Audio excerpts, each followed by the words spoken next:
c'est LCA. Salut, c'est Kylian. Salut, c'est Arthur. Salut, c'est Julien. Et aujourd'hui, on va vous présenter Adaptapo.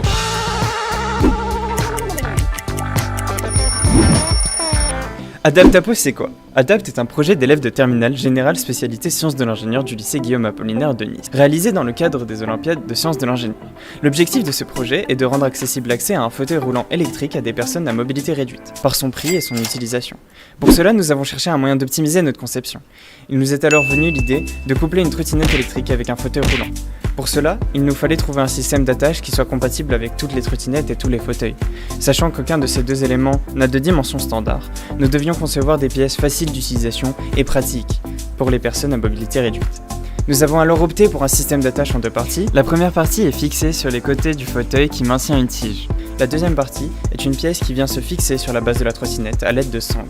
La barre viendra alors se déplacer dans la fente de la pièce fixée à la trottinette pour entraîner le fauteuil à l'aide de l'énergie de cette dernière. Pour assurer la sécurité, nous avons décidé d'installer des clignotants et de créer une application mobile sur laquelle nous pouvons réaliser différentes actions telles que obtenir la vitesse, gérer les clignotants, l'accès à une map virtuelle et prochainement nous pourrons obtenir le niveau de charge de la batterie de la trottinette à l'aide d'un module en développement.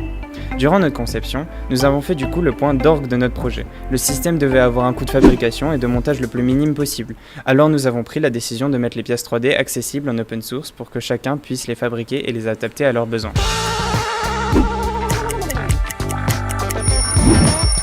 La modélisation des pièces d'Adapt a été faite sur SolidWorks 3D. Nous avons commencé par élaborer des prototypes de pièces qui pouvaient correspondre à nos exigences. Ensuite, nous avons effectué des simulations de résistance des matériaux avec l'aide du logiciel. C'était pour déterminer les zones les plus fragiles de nos prototypes. Et enfin, nous avons apporté des corrections pour améliorer la résistance et l'esthétique de nos pièces.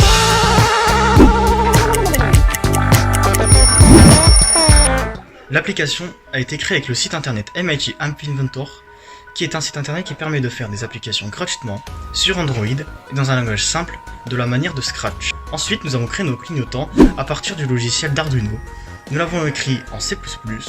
Vous pouvez voir la première condition qui sert à vérifier si nous appelons le clignotant gauche, droite ou si nous voulons éteindre, et les trois conditions while qui servent à déclencher les actions pour le clignotant droit, gauche ou éteindre. Ces trois conditions while appellent chacune une fonction.